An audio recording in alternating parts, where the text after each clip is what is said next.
تو ان کے جہازوں کو تباہ کر دے اللہ تعالیٰ، تو یہ کہاں روک سکتے ہیں؟ فرمایا اس وقت سمندر کے اندر جب کوئی بندہ تنے تنہا ہوتا ہے، اس وقت یہ جان لیں گے جو ہماری آیات کے بارے میں جھگڑا کرتے ہیں، اس وقت ان کو پتہ چلے گا۔ اہل مکہ لوگ، اللہ تعالیٰ نے قرآن پاک میں کئی مقامات پر فرمایا کہ یہ لوگ ویسے تو بتوں کو اللہ کے ساتھ شریک کرتے تھے، ایسا نہیں کہ اللہ کو مانتے نہیں تھے، اللہ کو مانتے تھے، یہ بات ذہن میں رکھ، اللہ کو مانتے تھے لیکن ساتھ بتوں کو شریک کرتے تھے۔ پیچھے گزرا ایک آیت کے اندر اللہ تعالیٰ نے فرمایا کہ اگر ان سے یہ کہا جائے اکیلے اللہ کو مانو تو نہیں مانتے، ہاں جب کسی کے ساتھ کہا جائے کہ بھی ساتھ مانو، کسی کو خود ساتھ مان لیتے ہیں، اکیلے اللہ کی ذات کو نہیں مانتے۔ تو جب یہ سمندروں کے اندر ہوتے ہیں، اس وقت اگر کوئی مشکل پیش آ جاتی تو اس وقت یہ کفار لوگ صرف خالصتاً اللہ کو پکارتے تھے۔ بڑی آیات ہے اس طرح کہ اللہ تعالیٰ نے ذکر فرمایا ہے، فما اوتیتم من شیء فمتاع الحیاۃ الدنیا وما عند اللہ خیر وابقی للذین آمنوا وعلی ربہم یتوکلون۔ بڑی قابل توجہ بات ہے۔ قرآن حقیقت بات یہ ہے کہ صرف سن کر ایک کان سے دوسرے کان سے نکال دینا نہیں چاہیے، بلکہ سننا چاہیے اللہ تعالیٰ کیا فرما رہے ہیں۔ دنیا میں ڈاکٹر ہوتے ہیں نا، کوئی طبیب ہوتا ہے یا کوئی بھی فن ہوتا ہے، مثلاً آپ انجینئر لے لیں جو بلڈنگیں بناتے ہیں، آپ کوئی جناب کسی گاڑی کا مکینک دیکھ لیں، ہم ہر ایک کے تجربے پر اعتبار کرتے ہیں۔ ڈاکٹر جو کہہ دے ہم اعتبار کرتے ہیں، ہمیں نہیں پتا وہ ڈاکٹر کون ہے، کہاں سے پڑھا ہے، لیکن ہم دیکھتے ہیں کہ یہ ڈاکٹر ہے، ٹھیک کہہ رہا ہوگا۔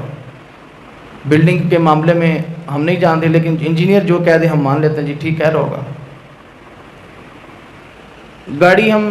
لیتے ہیں، خریدتے ہیں، بائک لیتے ہیں، ہم چلاتے ہیں آرام سے، یہ نہیں دیکھتے کہ اس کو بنانے والا اناڑی تھا یا ماہر تھا، لیکن ہم اعتبار کرتے ہیں۔ تو قرآن پاک، حالانکہ یہ بنانے والے بائک گاڑی یہ انسان ہے، ڈاکٹر انسان ہے، انجینئر انسان ہے، جن کے اندر غلطی کا احتمال ہے، غلطی کر سکتے ہیں یہ لوگ، لیکن یہ قرآن وہ چیز ہے جو اللہ تعالیٰ کا کلام ہے۔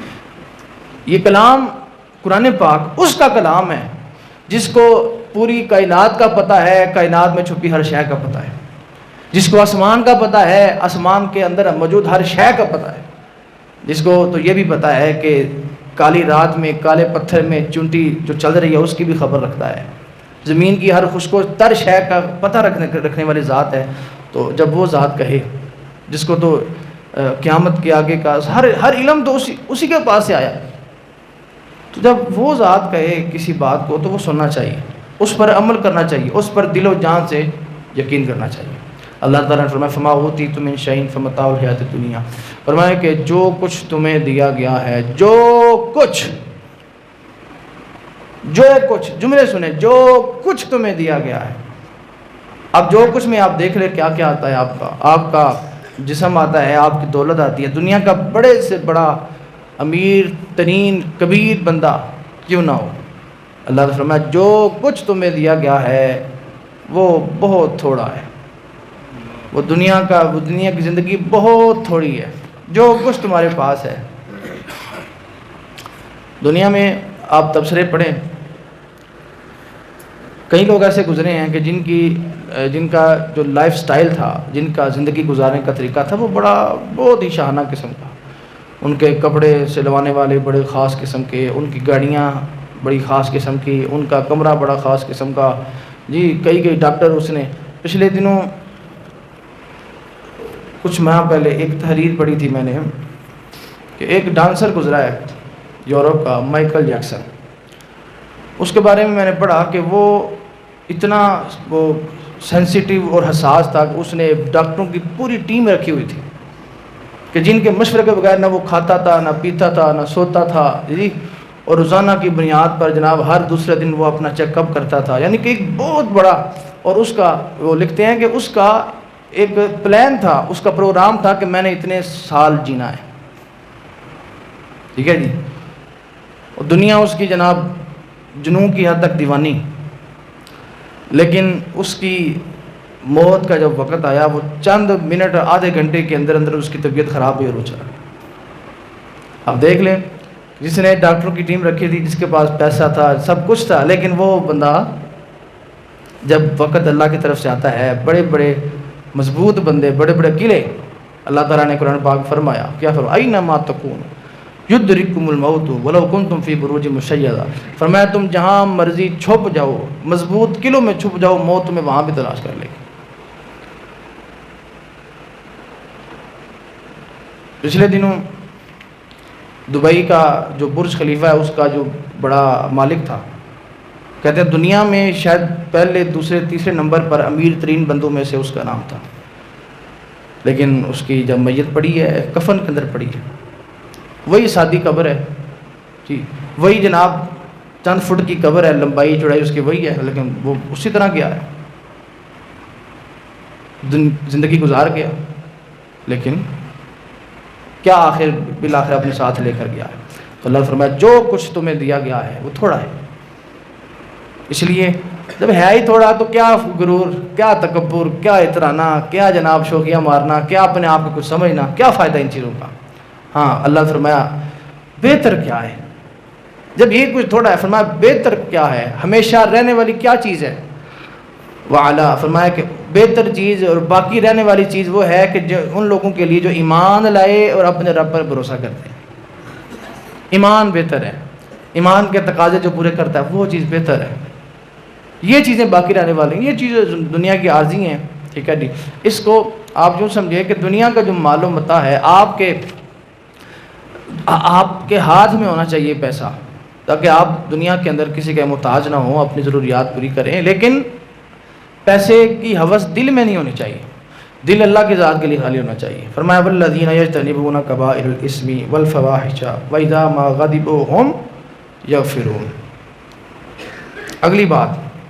فرمایا کن کے لیے ہمیشہ کی زندگی ہے، کن کے لیے بہتر زندگی ہے؟ فرمایا وہ لوگ جو بڑے بڑے گناہوں سے بچتے ہیں، والفواحش بدکاریوں سے بچتے ہیں،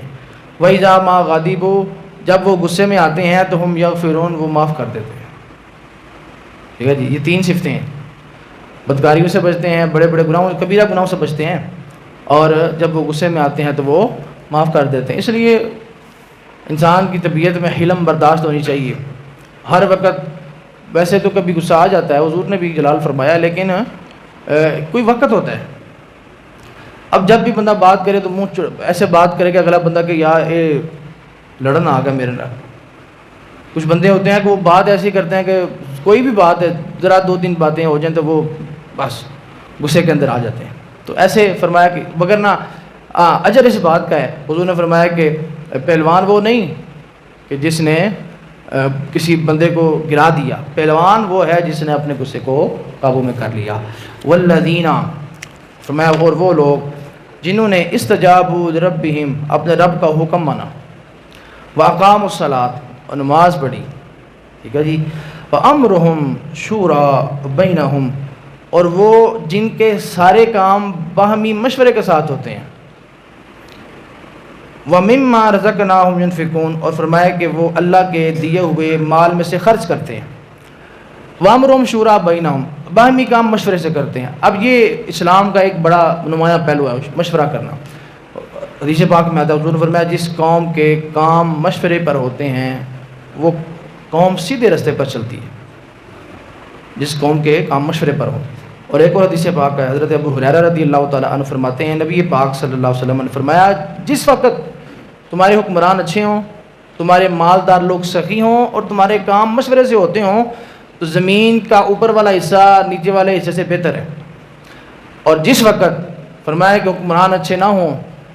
اور سرپرستی عورتوں کے ہاتھ میں ہو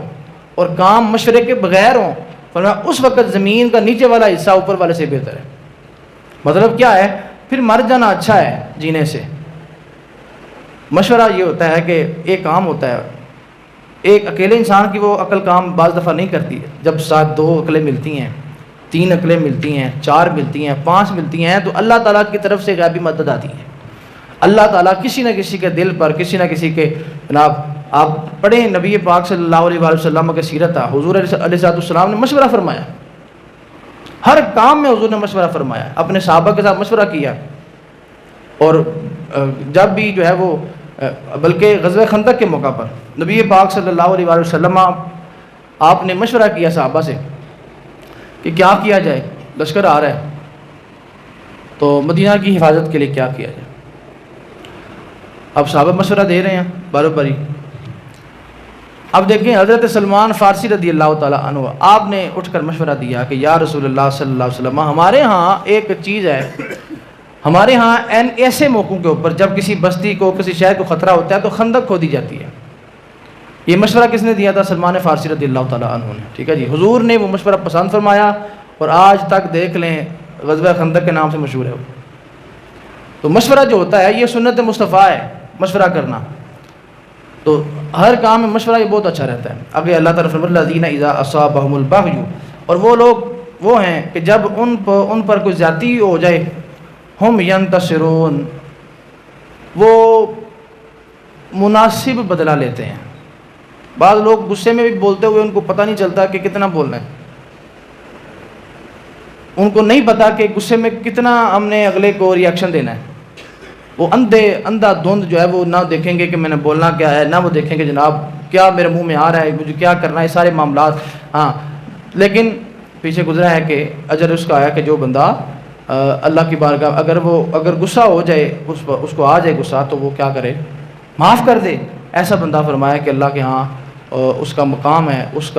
کا مرتبہ ہے، اللہ کے ہاں ہمیشہ رہنے والی اس کو اللہ تعالیٰ زندگی عطا فرمائے گا۔ اللہ پاک ہمیں عمل کرنے کی توفیق۔